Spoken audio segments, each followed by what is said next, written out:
Okay.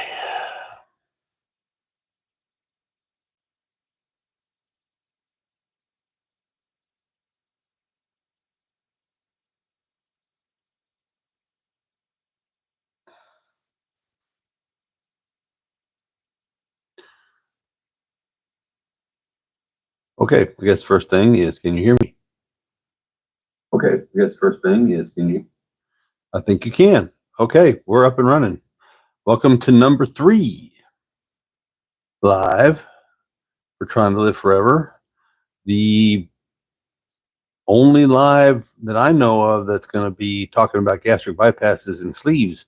So if you're here and you're watching, I'm hoping this is going to be the best one we've done yet, because last week's was awesome. Last week's was crazy good. I loved it, every minute of it. It was so much fun. So if you're here, tell me your name, tell me where you're from.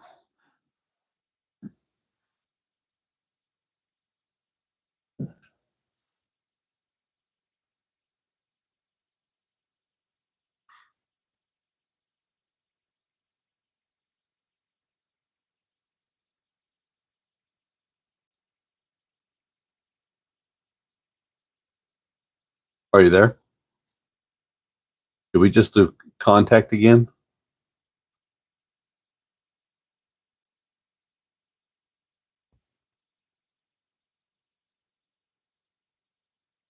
Oh, I think we're stuck.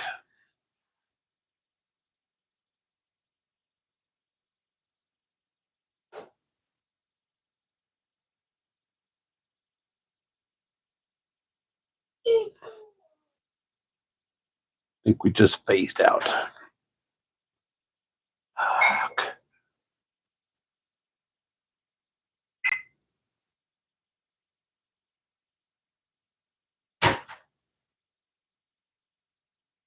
Oh, I see there's 2 of us now. So 2 people here. So do you guys have any questions tonight? How was your week?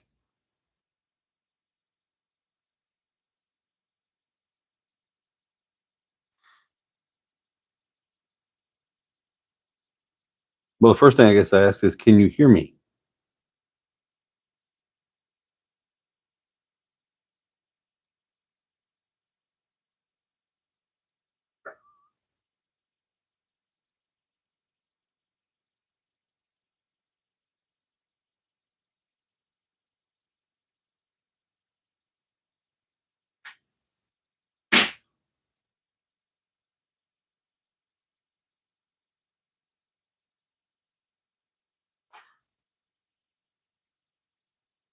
Well, I see 2 of you are here. Can you guys hear me?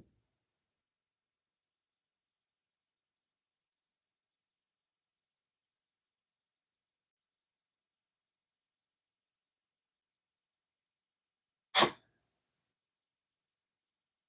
have to apologize. I'm running a little bit behind. I was out doing some work in the yard and stuff, and I realized what time it was, and then I realized that my phone was about dead. This is what I'm filming this on, so I had to shove it on the charger real quick and get set up here. So, um,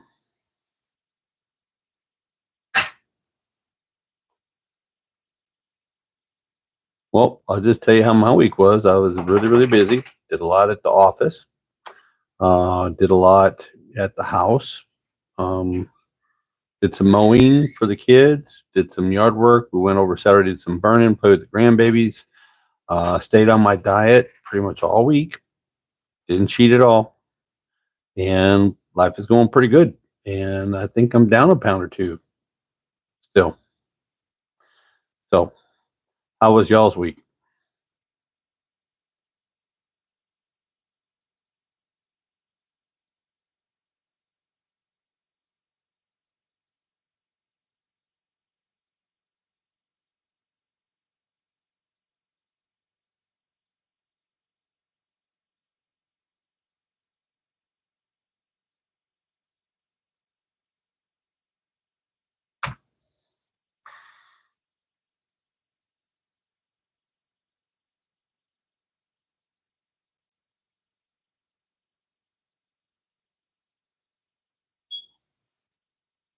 I'm going to check and see if the chat's working.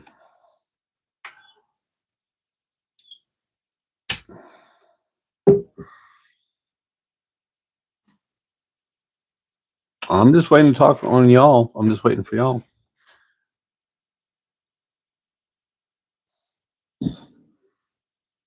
Hello, Blanca. Good to meet you. Houston.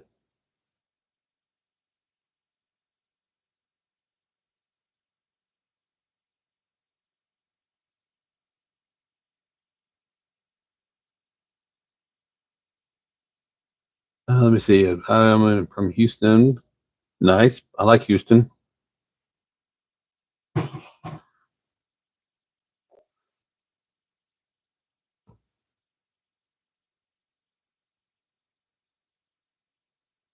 Well, let's just go one by one. Blanca, what would you like to know?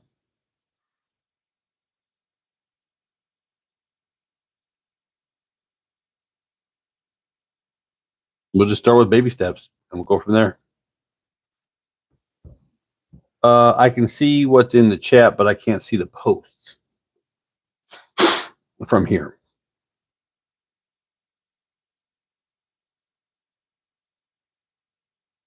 The only thing I'm seeing is, let me see. Panel is open. Panel is open. Yeah, no, the only thing I'm getting is the chat. I'm not getting the posts. Sorry about that.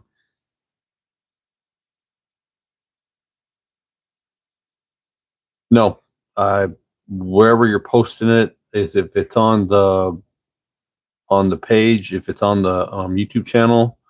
Let me see if I can get that pulled up here for you.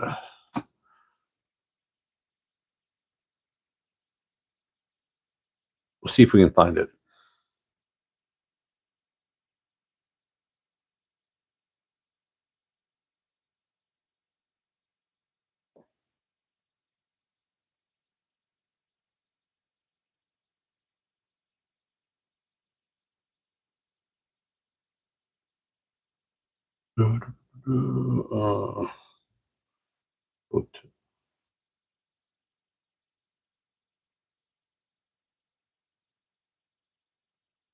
Well, I don't have any comments or posts. No, I don't have it. I'm seeing where you're answering me saying the chat. I don't think chat's working, but it may be limited to the amount of information. I mean, I'm new at this, so I'm sorry if it's not working. But I got no,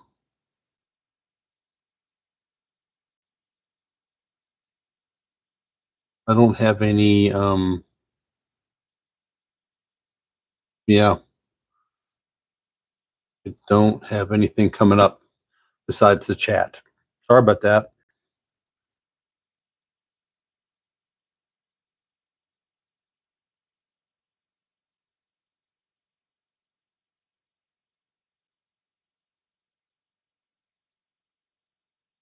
I'm seeing what you're typing in the chat, but I'm not seeing anything else.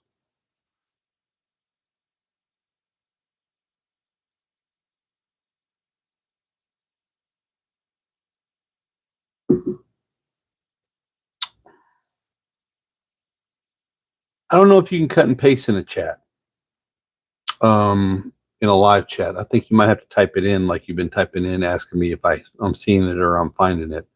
And so.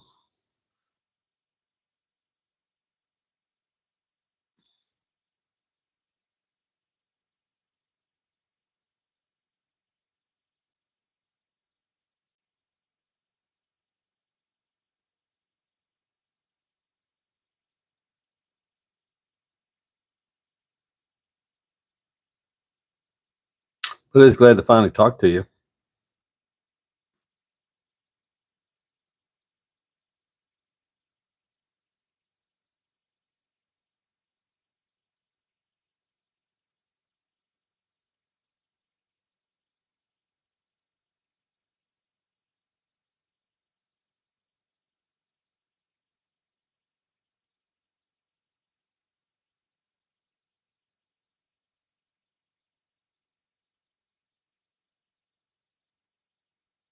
But everything I'm looking at, I can't find where you've posted things. So me, and I can't check my email, so I'm using my phone to film this right now.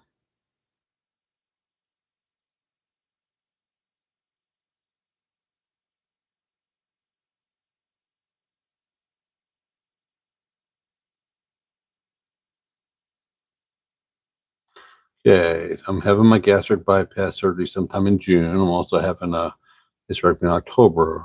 I work from home, typing on a computer. Yeah, I think it's limited on the number of characters you can do at one time.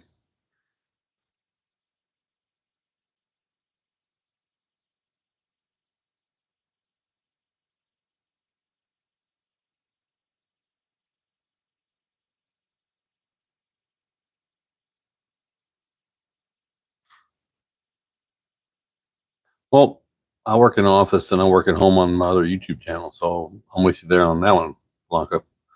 And I did work at home for about 3 days at my old job and my night job, and I didn't like it.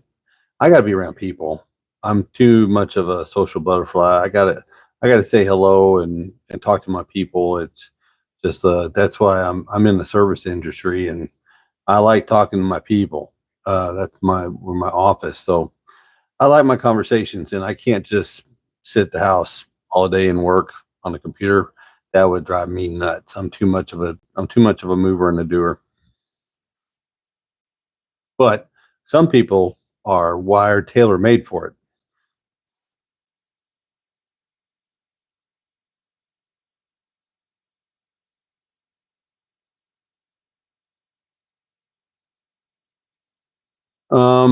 Going back to work in the sitting, I mean, it's going to be a matter of being comfortable. You're going to be sore. Okay. Dumping syndrome is when you make a mistake and you eat a little too much. You make a mistake, you eat something you know that your system doesn't like. Um, Sugar makes my wife dump. And mine is if I don't chew my food good enough and it gets stuck, that's when I dump. And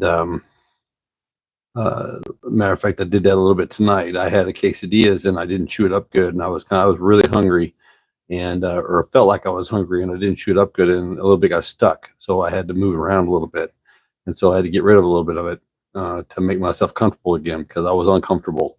But normally it's a reaction to spicy, greasies, or sugars. That's what causes the dumping. Yeah, well, you girls are naturally cold anyways because of iron issues. Okay. And so, yeah, you're going to be that first winter, you're going to be wearing a lot of coats and a lot of layers. I did. It took me, because I worked in the weather at the time, but it took me a couple of years to get, um, yeah, I know. Yeah, it looks like that way. But I mean, it took me a couple of years to get back acclimated to where I was used to my body fat percentage because it's natural insulation. And when you had it for a long time and you lose it, you're going to be cold. That first winter, I was cold, froze to death. Um, and I was used to being out in the weather. I worked construction and I was out in the weather. I was out of the rain and out of the wet, but I was still out in the cold with unheated big shops welding. So yeah, definitely different. But you'll get used to it. But your first winter, you'll be cold. Everybody's cold that first winter. But going back to work, that's between you and your doctor. It's just a matter of comfort. Once the soreness gets out of your system, then you can do whatever you want.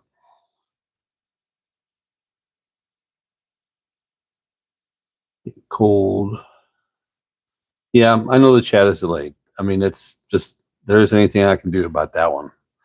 Um, but dumping is something even after 22 years we all deal with. It's just part of it. It's your system giving you a tap back, reminding you that you don't have your old stomach anymore. And there's some things you're not supposed to eat. Some things your system just is not going to like, and some things that's just uncomfortable. But it's a learning process. It's baby steps, a little bit of time, and you'll be fine. You'll be fine. You'll do great.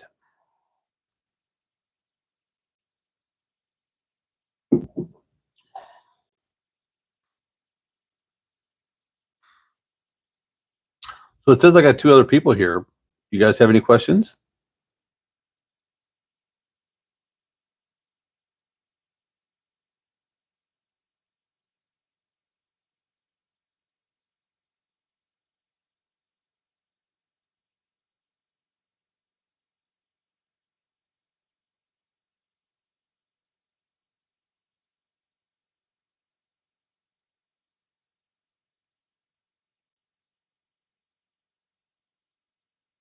Well, the one thing about it is, at least this one, at least I'm not pixelated in this one. The one that I did yesterday for my, I have a couple other channels, and the one I did for that yesterday, it was lagging and pixelated. We had just had all them bad storms here in the Oklahoma, Arkansas area, and all that rain and tornadoes and all that biz. And the internet wasn't working good yesterday. It's working much better today. At least you can see my face. I mean, they could hear my voice yesterday, but they really couldn't see me because it was all pixelated and the running wheel of death, the whole night. It wasn't good last night, but this is much, much better.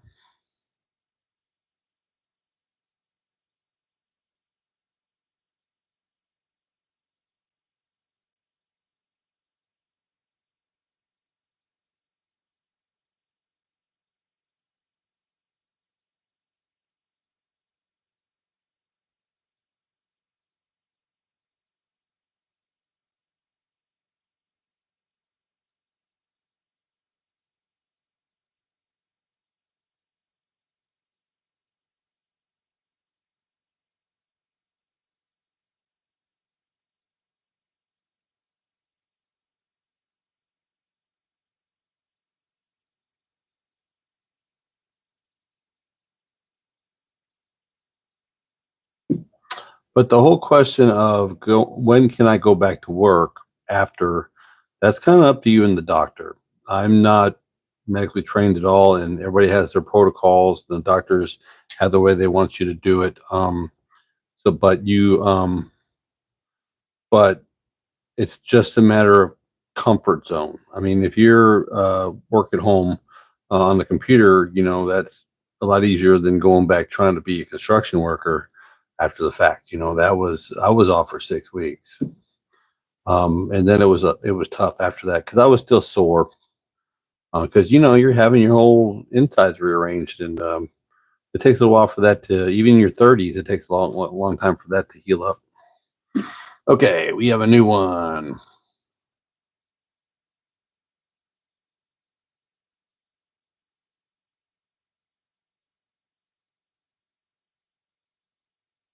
You're okay. This is a good question. If you're not reading it, she says she eats when she's anxious, and she uses gum, but she's not allowed to use gum. Which I never was a gum chewer, so it wasn't an issue with me. What can I do in place of putting something in? You're just gonna have to do something with your time. Your worst enemy is going to be quietness and inactivity. When you have nothing to do but think about it, you have to get your mind off of what's going on. You have to step out of your body and realize that you just had a major surgery to change your life, and then there's going to be things you have to deal with. But if you're an anxiety eater, if you have issues, stresses with work, then you're going to have to get your mind off of it. You're going to have to find something to keep yourself from just sitting in a room thinking about it, because that's the worst thing you can do. I mean, when I was having mine, I had 2 kids. They were little, but there was 2 kids. There was, stuff to do, things to clean, laundry, television. This is actually even before the internet. you know, if you want to believe that. But you just got to keep your mind occupied, whether it's movies or cards or games or video games or whatever it is. You've got to keep yourself occupied. But it's okay. That's a good question, Blanca. That's a good question, because it's everything we did or everything we do is trial and error and habit. Okay. Smoking was mine. I've been quit 25 years. I've been quit smoking for 25 years. And I spent the first year of being quit smoking holding pens like this. Or like this. Or like this. Because that's my brain, because of the habit. Okay. You're gonna have to pay attention. It's gonna be a lot of habit changing. It forces you physically where you can't use that crutch, the food crutch. That's your comfort zone. You get anxious, you get upset, you turn to food. Okay. Some people get anxious, get upset, they turn to alcohol. Anxious, upset, turn to gambling. There's all the kinds of addictions out there. Okay. All kinds. All right. Ours, mine, yours, food. Okay. I quit smoking before I quit food. Smoking was easier. Okay. I did that on my own, but I couldn't get away from food. It had me so tight. So tight. And the best analogy I ever heard was, if you were a drug addict and there was a bowl of dope on the table, could you just go by and just take just a little bit? Or would you come back 5 minutes later and get a little bit more? 5 minutes later, get a little bit more, because when you're using food as your peace, that's your comfort zone.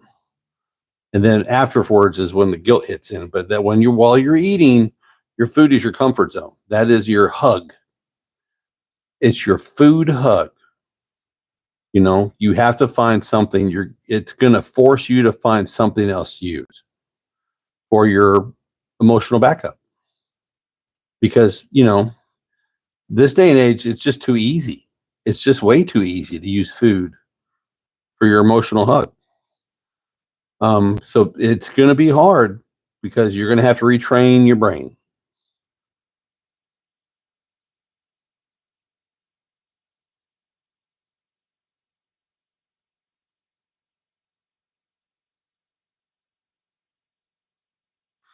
Well, my experience, you want the experience of surgery or experience after surgery, or you want the whole story from like I told last week?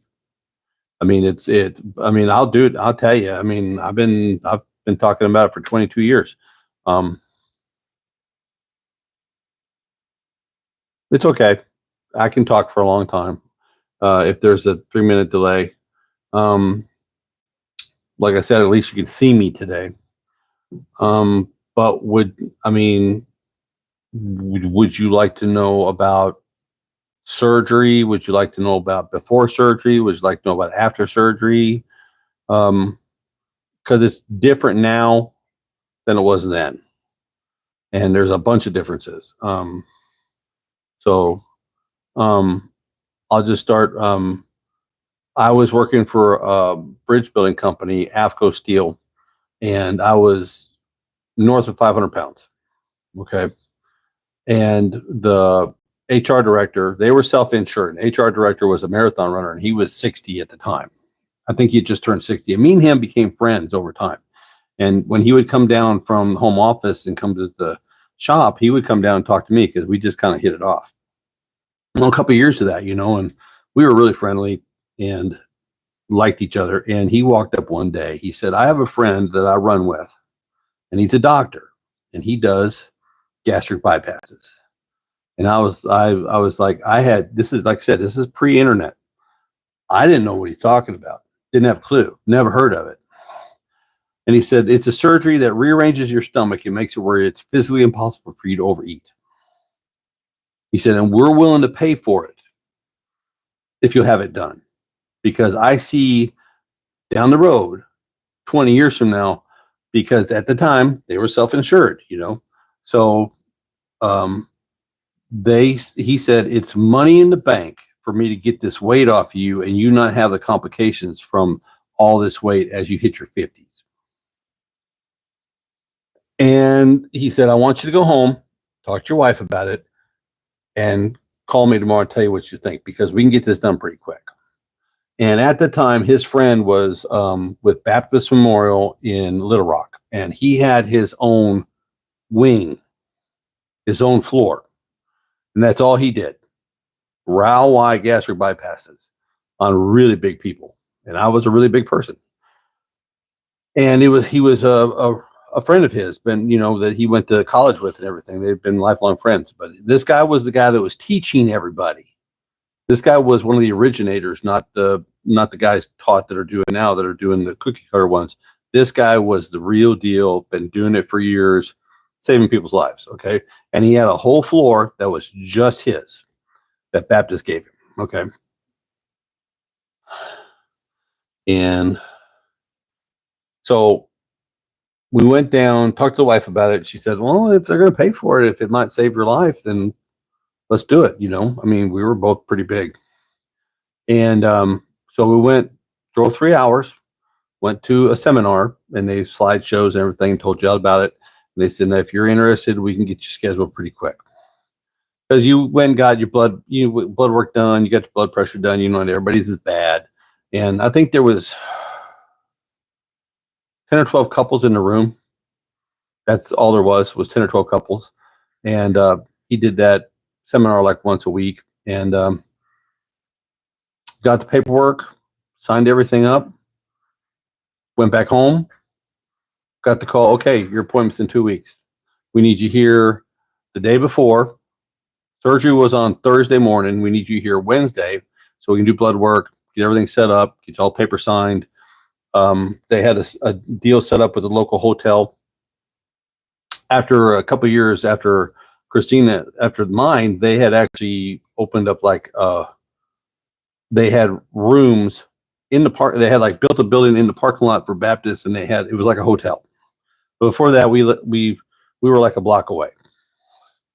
And so we had to be there Wednesday morning, get all the work done, all the paperwork done, and then we were free to go.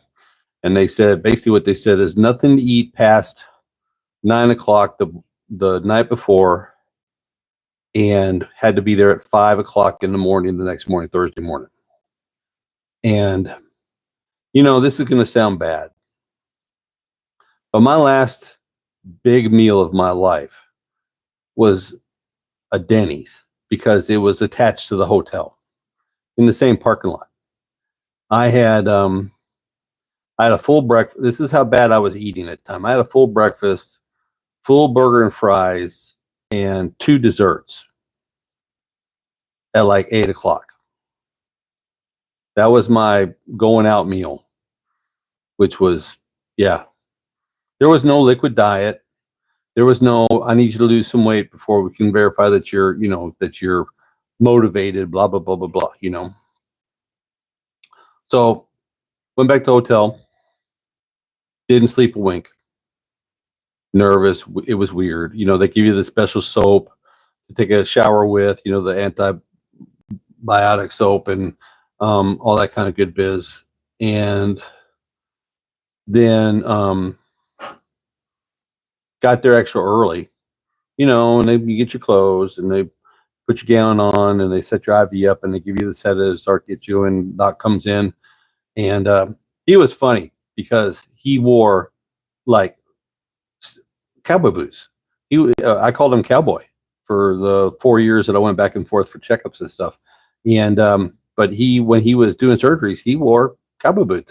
He always wore. I always asked him later on, why do you cowboy? Really? Are you? Wouldn't you want to be on?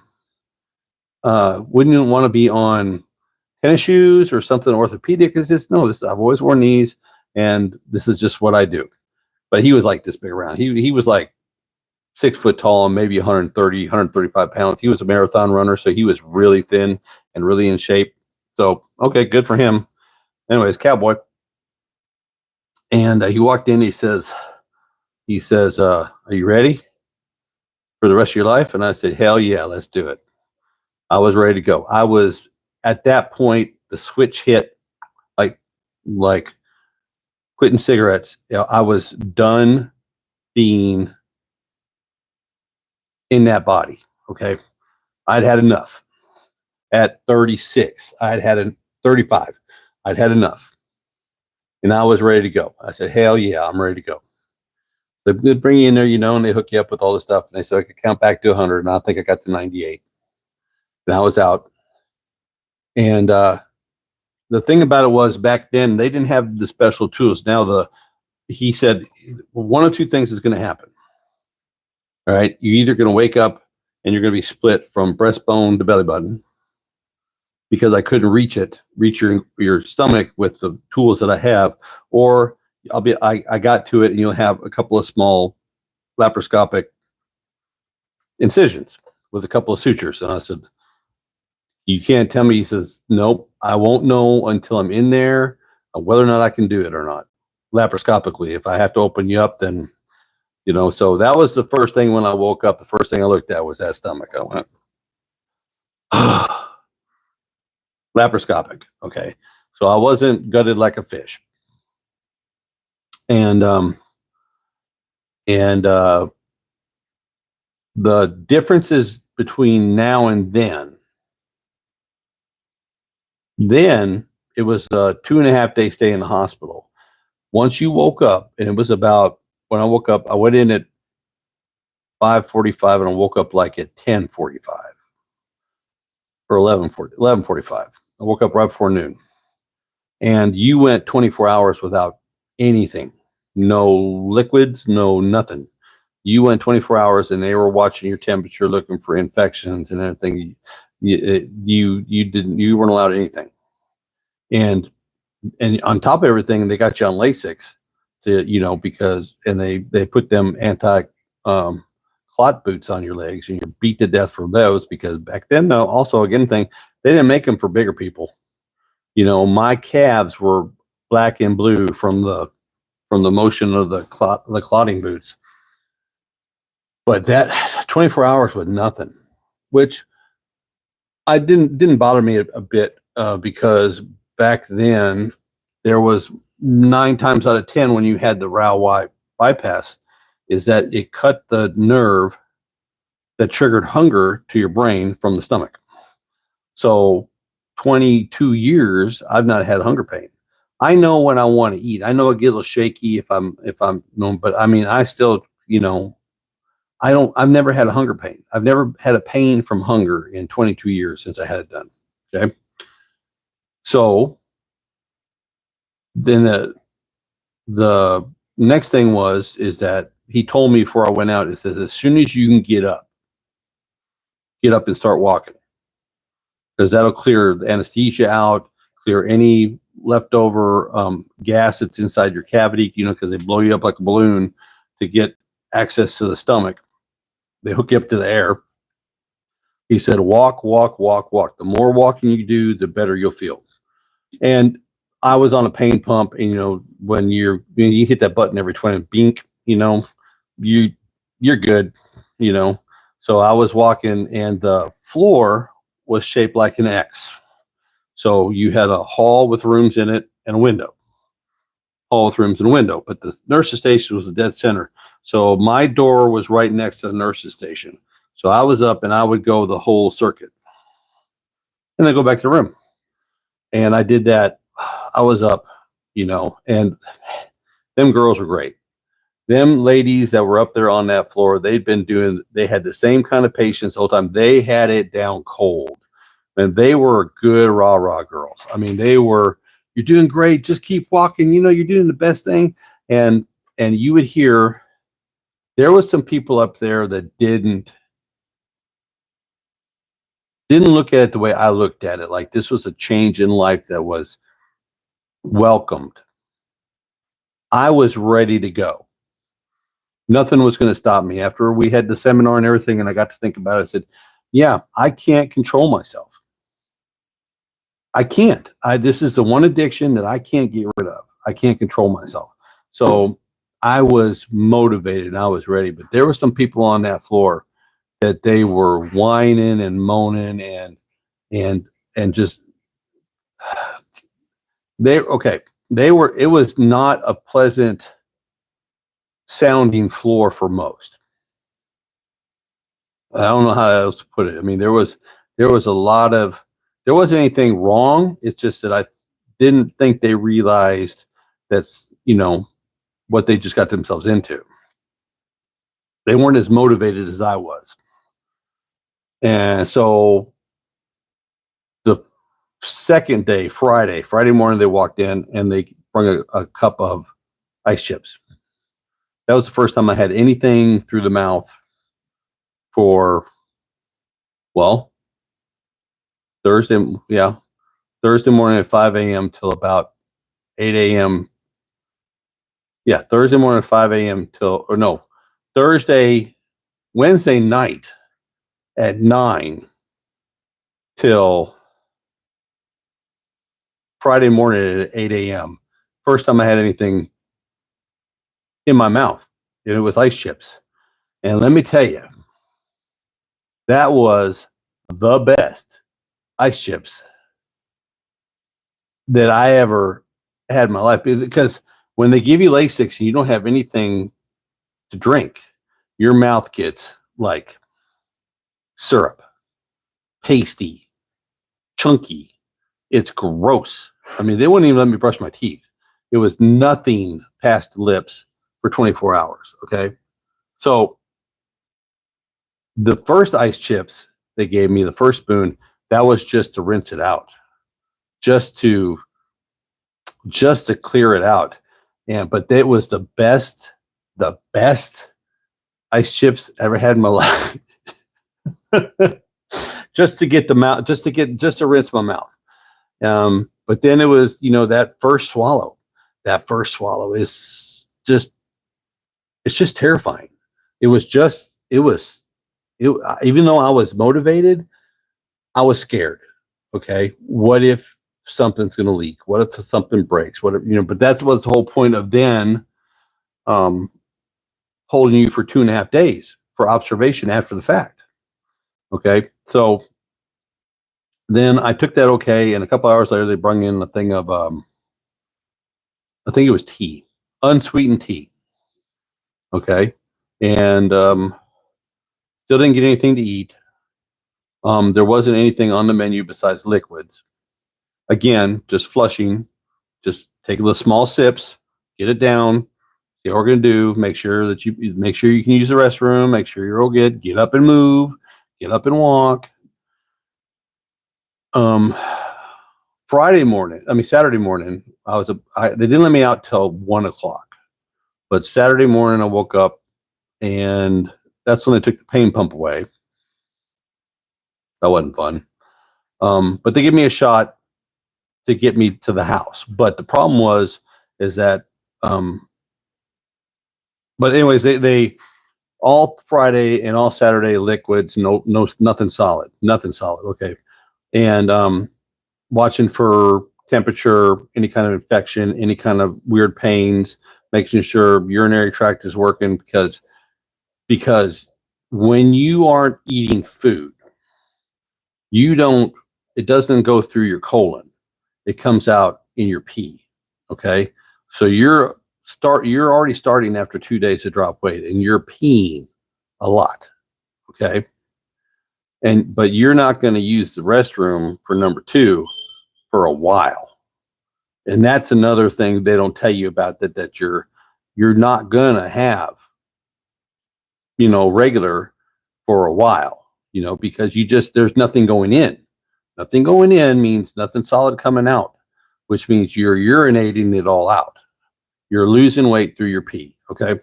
So you have to, that's why they push water so hard.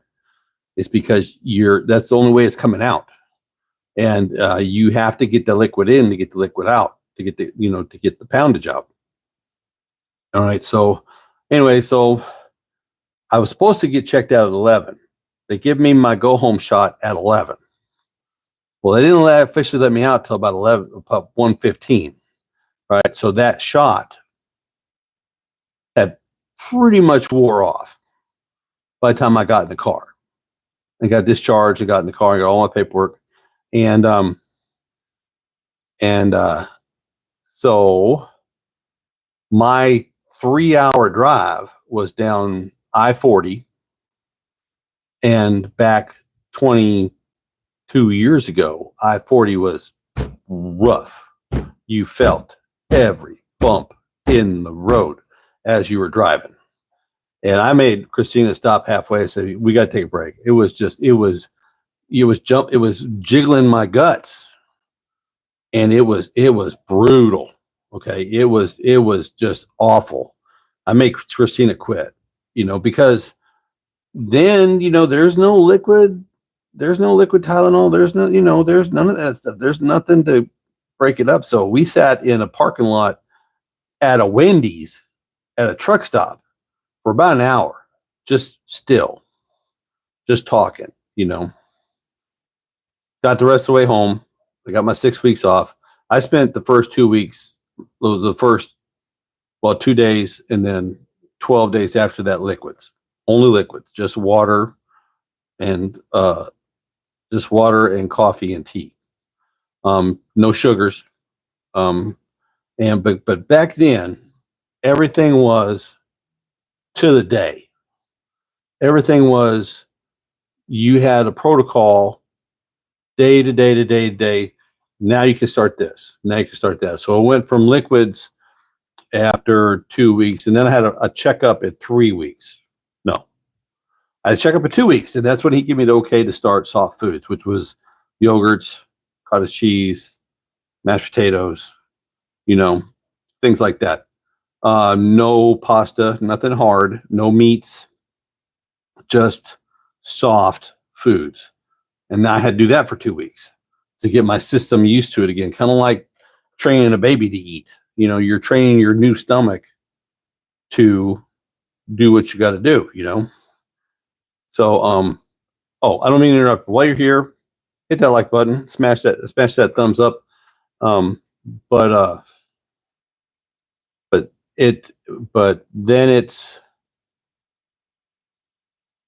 a progression. It was a progression. It was now after 2 weeks you can add this. After 2 weeks you can add that. But I'll tell you this: when I went back to work after 6 weeks, I spent the first 6 months off the lunch truck at my construction job. My lunch was 4 saltine crackers, and I couldn't finish them. That's what I didn't buy a single bit of food off that lunch truck for the first 6 months. It was just a 4-pack of saltine crackers. She had them on the side of the deal, and she let me have them for free because I'd been such a good customer before. But I remember the first fast food I had was 6 months out.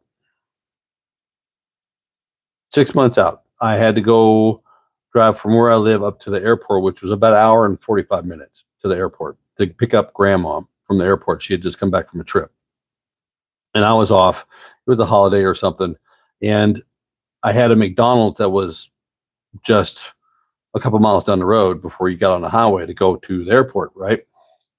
So I said, all right, it's been 6 months. It was like 6 months in a day or two, it's pretty close. And I stopped and got a regular cheeseburger, no pickles, no onions, just ketchup and mustard. Okay. Because I knew I couldn't do pickles. Can't chew them. You got to grind everything up. You can't, pickles are harsh. And I still have issues with pickles to this day because they're just the rind and green leafies. I can't do them. So I got the bun, the burger, and the cheese, and the ketchup and mustard. I got 10 miles down the road, and I had half of it ate, and I had to stop. Took 10 miles to eat half a hamburger. Wrapped it back up in the thing, put it up on the desk because there was no way I was eating anymore. And if I did, I was going to puke it up. I was going to purge it out because there just wasn't any room in the end. There was no room left in the stomach. Even after 6 months, that was the protocol. That's how they you know, and I had dropped serious weight in 6 months, over 100 pounds. Okay. I dropped 35 or 40 pounds the first month. It was like magic. Anyways, so I didn't finish the cheeseburger until halfway on the drive back. Matter of fact, I don't even think I finished the whole thing. I think I left a little bit back in the package, but that was my first fast food. And if I can get you guys to realize one thing, fast food and liquid calories are your enemy. They will hurt you faster and put it back on faster than anything else in the whole world. All right. But anyways, after 6 months, I was free and clear to do whatever I wanted. I used a food processor, one of them little ones you turn the head and chops everything up in little pieces. That's how I had to eat any kind of meat for the first year. Was I had to put it through that processor because you're dealing with a hole that big. It's got to pass through that hole, right? You got to chew it up and grind it up to get it in that hole. Get it through that hole to get it to your intestines so you can digest it. If you don't chew your food up good, it's going to stick and you're going to have to get rid of it. And to this day, every once in a while, I do something dumb. I get in a hurry, and I don't chew my food up good, and it bites me in the ass. Still 22 years later, I still have that same, Now I had a checkup. I was having something was going on with my throat. I had thrush. Okay, I got thrush in my throat about 5 years ago, and I had to get scoped. And my stomach pouch and everything looks like brand new. It's beautiful. There's no scarring, no nothing. It's beautiful and clean. And so I get all the regular checkups and blood work done, everything done. My A1C is good. My blood pressure is 128, 125 over 70. I work out, but the trick is the sugars. Because I had a bad spell there about 10 years ago where I gained a bunch of weight back. And I went from working construction and working with my hands to an office job. And I got on McDonald's sweet tea. And got on McDonald's and Wendy's, and Arby's and all the above, Taco Bell. I fell off the wagon. And I gained over 100 pounds back. And over the last 10 years, I got it back off. And so it was a lesson learned. You can ruin it by working around it. That's why I don't like the internet. I really don't like the internet these days because a lot of people get on the internet looking for permission. They really do. I'm not beating on anybody. I'm not looking anybody down. I'm not treating anybody like they don't have willpower because I've done it myself. I sabotage myself through fast food and through liquid calories. Okay. It can be done easily. So I got off my game. I got out of the gym. I got a sedentary behind the desk job, and I blew up like a bullfrog. It seems like overnight, I blew up like a bullfrog. Okay. So if that's one thing I can pass on to all of you is that go slow. Take your time. There's no reason to jump in a pool. Take your time. Dip your toe in the water. Make sure the water's good. Make sure you're feeling good. Make sure you have all your ducks in line and you're motivated. Because one time turns into, well, it didn't hurt too bad. I'll do it again. Turns into the next day, turns into twice a day, turns into we're right back to the old habits that got us in trouble to begin with the addiction of food. Because it is an addiction. I grew up on the farm, dirt floor, poor. There was no sugar in the house. There was no sodas. There was no candies. There was no cakes. It was meat, potatoes, and vegetables because that's all we had. and it was majority vegetables because mom had a garden because there was, I'm sorry, I got a piece of hair. Mom had a garden because there was 5 of us kids. 5 of us, dirt floor poor, mom was a beautician and dad tried to be a rancher up in Wisconsin, like a horse trainer and stuff. And it didn't pay any money, so, I mean, we didn't have anything, but I was still, when I went into kindergarten, I was the big kid, eating meat, potatoes, and vegetables, a majority of vegetables, it's just in my DNA to be that. Okay. So for me to, it's hard to beat, but it's doable. And now that I'm 56, about to be 57, and I got some grandbabies that live 10 minutes down the road that are 8 months, and about next month they're going to be 2 years old, and they are my life. And I truly believe if I hadn't had this done, I wouldn't be here to meet them. I wouldn't be able to get down on the floor and play with them. I'm sorry, my computer keeps turning off here. I would not have the life and the ability to have the type of life I have now if I hadn't got this weight off of me. I truly believe I was 573 pounds the day of surgery. And I was going, and I was still going. There wasn't no stopping, in sight for me. I had no control, none. And I'm a guy, a leader of men. I'm a guy that was, managers, quality control. I mean, I was, worked myself off the floor into the offices, and I had no control over my own life. I had every answer my guys needed, but I had no control over that dinner table. I was crazy. It was crazy, about the things you'll do to feed that monster. Okay. So if I can give a little to you to help all of you along, then I've done something good to earn my way into heaven. Because like now, my priorities are them grandkids and my son out of the Navy after 10 years and, and watching them grow and get out on their own. They just bought a new house and I've been going over there and helping them clean up and mow and weed eat and burn piles and the whole 9 yards, which I would not have been able to physically do at 500 plus pounds. I'm not 30 anymore, but I can pull my own weight and do a little bit of work and feel good about myself during the day.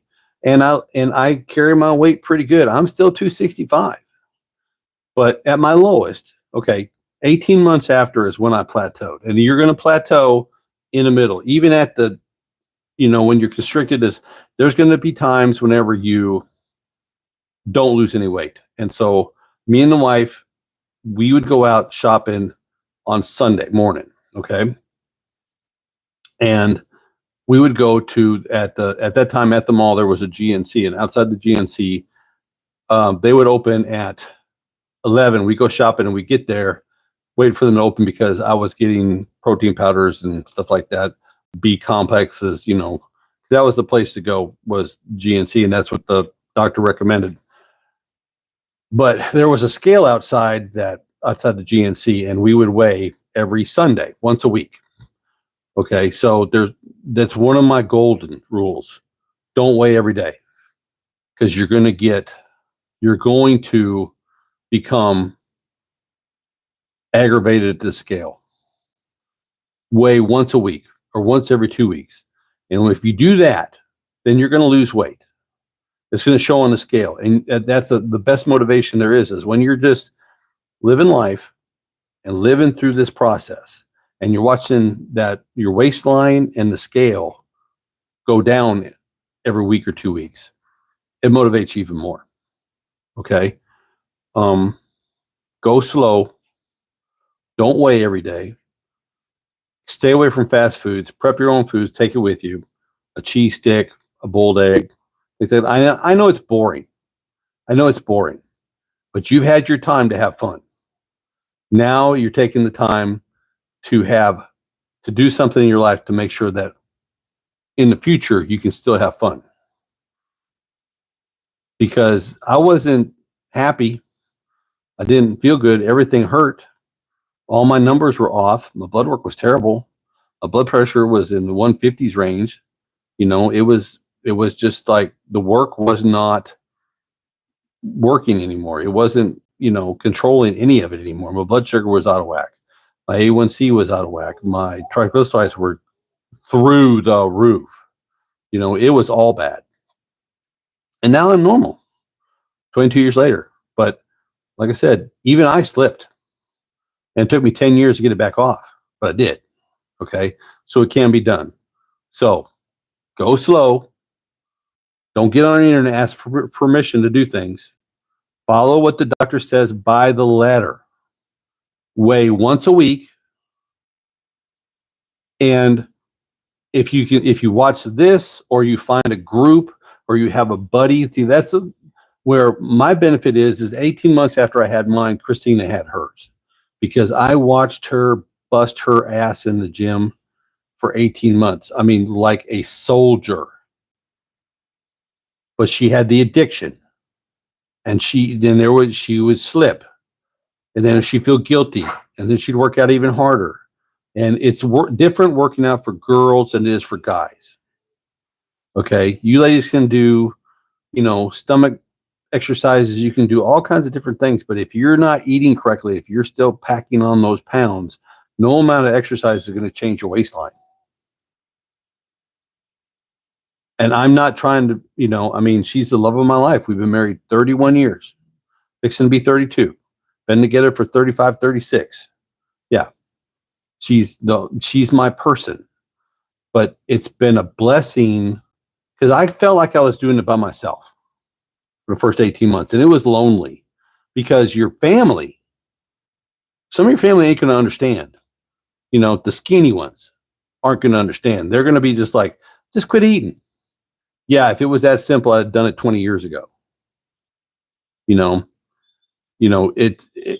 Everybody has an opinion, and there's going to be people that just don't believe in you. But she's always believed in me.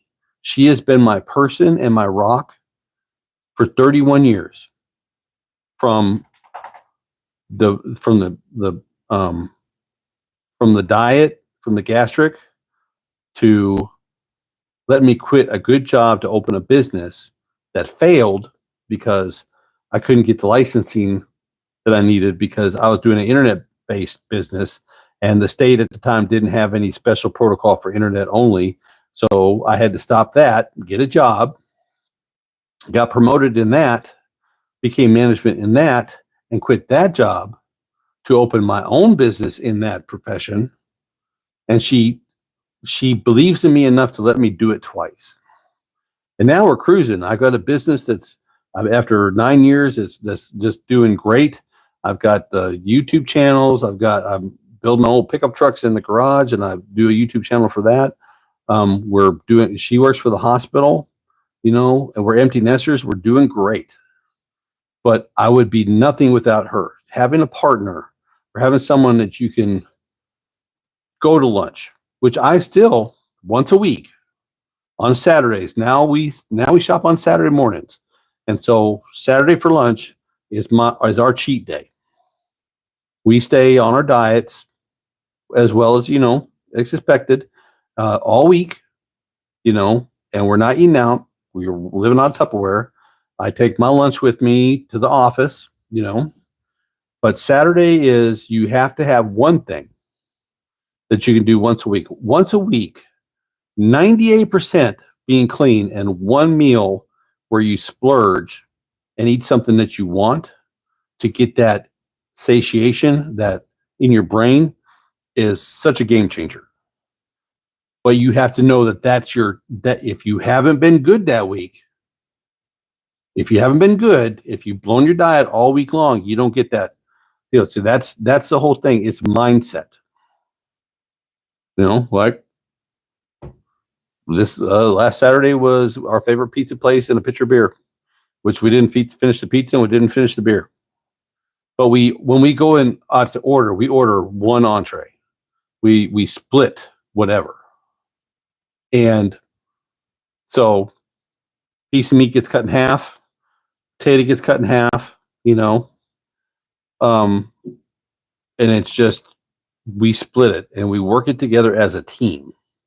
And having someone to be able to call up, or just, you know, your ride or die buddy, to be able to say, hey, listen, I'm about to do something dumb here. And they have somebody to say, okay, think about it. Just take a step back and think about it. Think about what you're about to do. That brings the reality back in. That breaks the addiction. That lets you realize what you're about to do.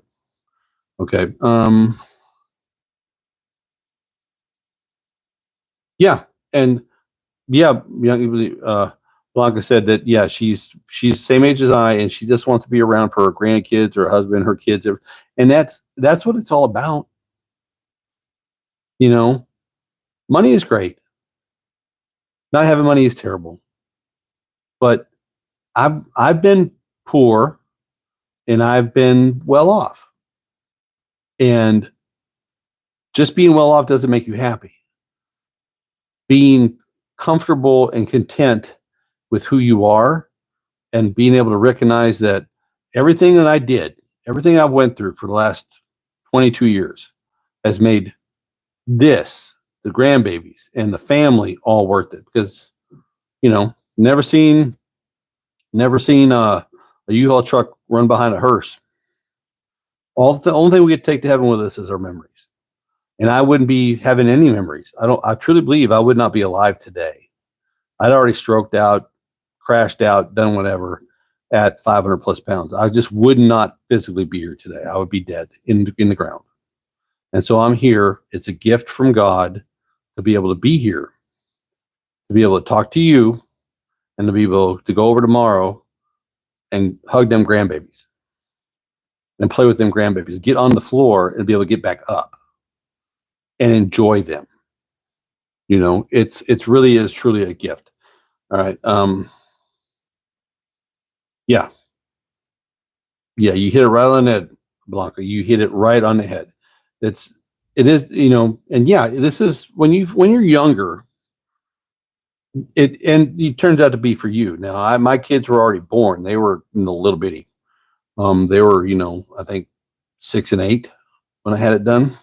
They didn't really understand, but they just knew that Dad was big. But Dad started losing weight, and, you know, Dad could play with them more and was more involved, and just wasn't on the couch just trying to die or just trying to survive.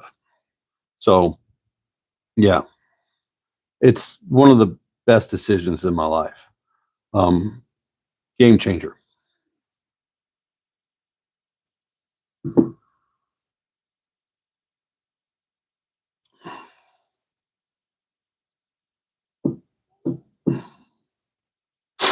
Okay.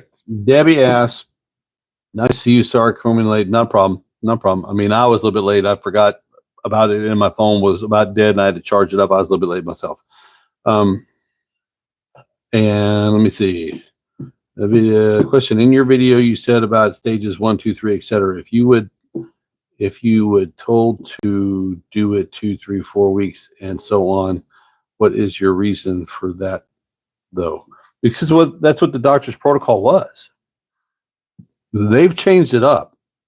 When I had mine done, it was a 2.5 day stay in the hospital, and they had it in a book. They gave you the paperwork, and they said, okay, from this day to this time, you do this. And from that date to this date, you do that. And from this date to that date, you do this. It was on paper. And it was a lot slower process then than it is now. I think they've changed up the protocols so that people wouldn't complain as much. Because that first 6 weeks, when I had my surgery, I didn't have solid food for no.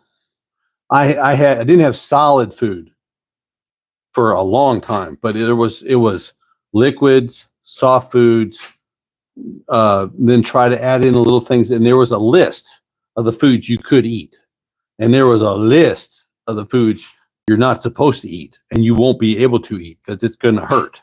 If you get off the list, you're going to pay the price, which is dumping, you know, because because today's age with the internet, everybody tries to ask for permission to go off of protocol. They try to go too fast. Their brain is telling them, we want this. I want you to go to do this, which it's going to go into. It's like it's like the little devil on your shoulder and the little angel on this side. So the angel is paperwork, and the devil is your brain going, we don't like this. We don't like this. Not, we like the old way. We like that better. We like tons of food, bad decisions, hurt your health, but that's what we like. Where little angel on this shoulder is saying, well, you got this paperwork here. This is what you can have. So choose something off the list. And the devil's going, no, go to McDonald's. Go get something, Your brain is going to play tricks on you. It really is.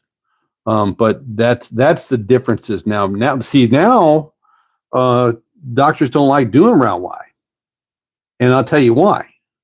It's because a sleeve takes about an hour.